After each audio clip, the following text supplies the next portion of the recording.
बिस्मिल्लाहिर्रहमानिर्रहीम। अल्लाहुम्मा मालिकल मुल्क तुअतिल मुल्क मन तशा व तंज़िउल मुल्क मिम्मन तशा व तुइज़्ज़ु मन तशा व तुज़िल्लु मन तशा बियदिकल खैर इन्नका अला कुल्लि शैइन क़दीर।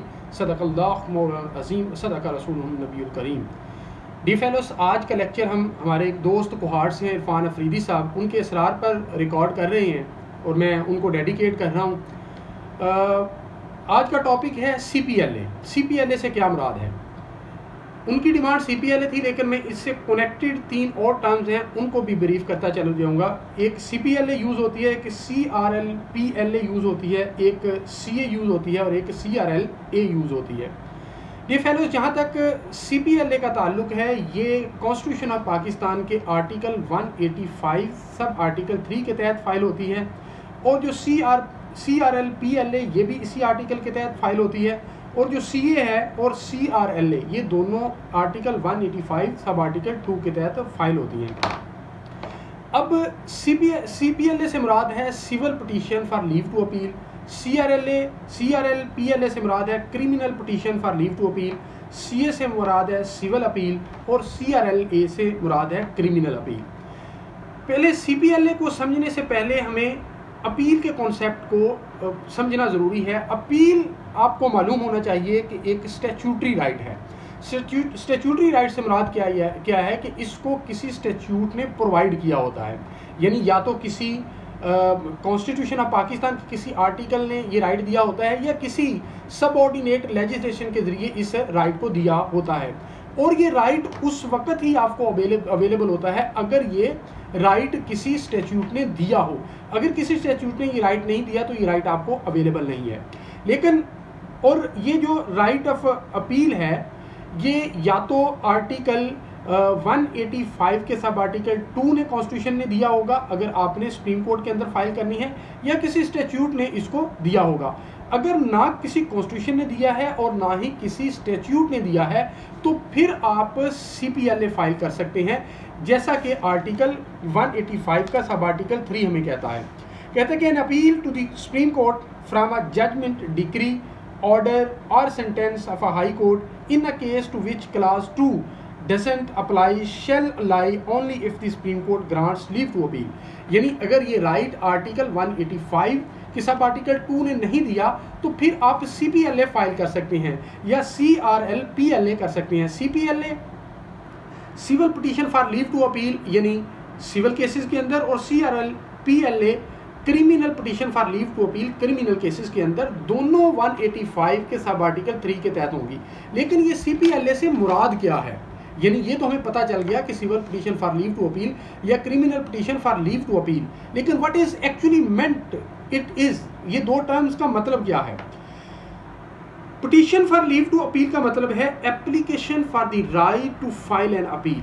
जैसा कि मैंने आपको बताया कि अपील जो है स्टैट्यूटरी राइट है, लेकिन civil petition for leave to appeal ये राइट नहीं है। This is the discretion of the court which is to be exercise judicially.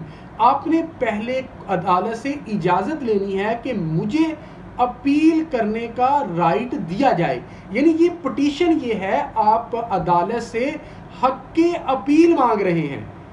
यहाँ आपके पास ये हक नहीं, ये अदालत की सवाबदीद है और आप ये पिटीशन कर रहे हैं अदालत उज़्मा से कि मुझे हक के अपील दिया जाए। अब जब ये ग्रांट हो जाएगी तो इसका हरगिज़ मतलब नहीं है कि आपको अपील ग्रांट हो गई है, बल्कि इसका मतलब क्या है कि आपने right to file an appeal secure कर लिया है। इसको थोड़ा सा समझिए। Grant of leave to appeal का मतलब ये नहीं है कि आपको अपील ग्रांट हो गई है, बल्कि इसका मतलब ये है कि आपको अपील दायर करने का हक मिल गया है। अब CPLA is filed effectively to seek permission from the Supreme Court to convert the same into civil appeal. जो आपने CPLA की, आप ये इजाज़त मांग रहे हैं कि मुझे हक के अपील दिया जाए और अगर मुझे हक के अपील मिल गया तो आप इसे कन्वर्ट कर दें सिविल अपील के अंदर। इसी तरह CRLPLA के अंदर होगा। अब इसके डियर फेलोज, CPLA की जो प्रोसीडिंग हैं ये समरी प्रोसीडिंग है।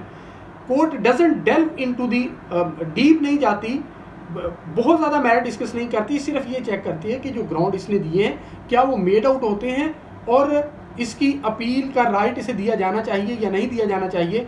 ये प्राइमा फाई एक हियरिंग पर वो सुन लेगी और एक्सेप्ट या रिजेक्ट कर देगी।